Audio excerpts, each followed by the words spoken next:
le monde de la télévision est en deuil depuis le 24 mars 2023.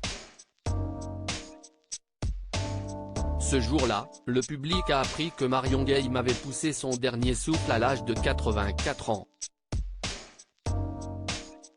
CIST sa fille Virginie Ledieu, fruit de son ancienne union avec Philippe Ledieu, qui avait annoncé la terrible nouvelle par le biais de l'AFP.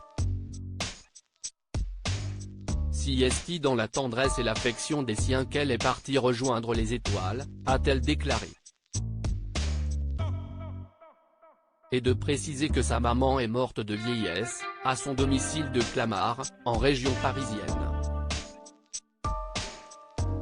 Interrogé par Gala, l'acteur Frédéric Bourali, qui incarne José dans Scène de ménage, M6, s'est confié sur sa disparition.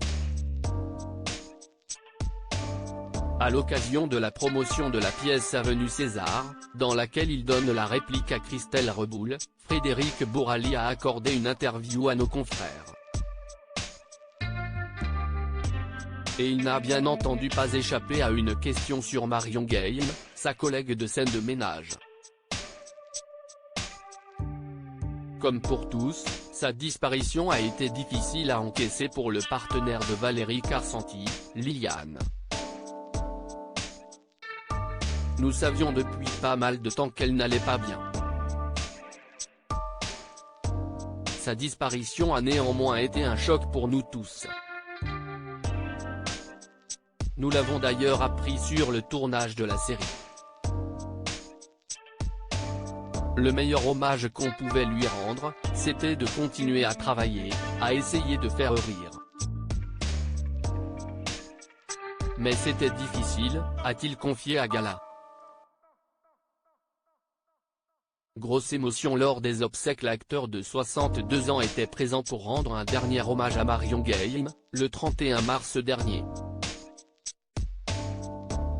Ces obsèques se sont déroulées en l'église Saint-Roch, la paroisse parisienne de l'Aumônerie des Artistes.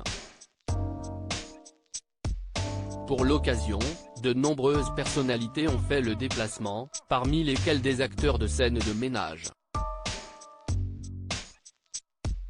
Outre Frédéric Bourali, la famille de la défunte actrice a pu compter sur la présence d'Amélie Etas, qui joue Camille, à Anne-Elisabeth Blateau, Emma, Lou Denis Elion, Fabien, Grégoire Bonnet, Philippe.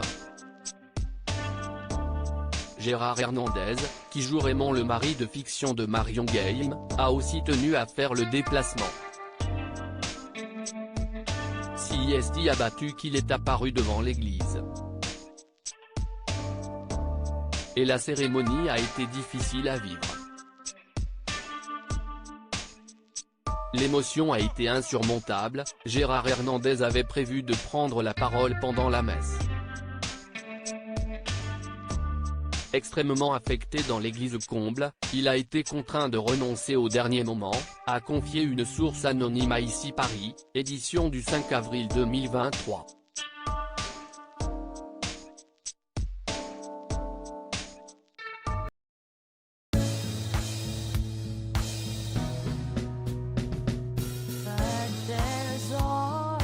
Through the rough times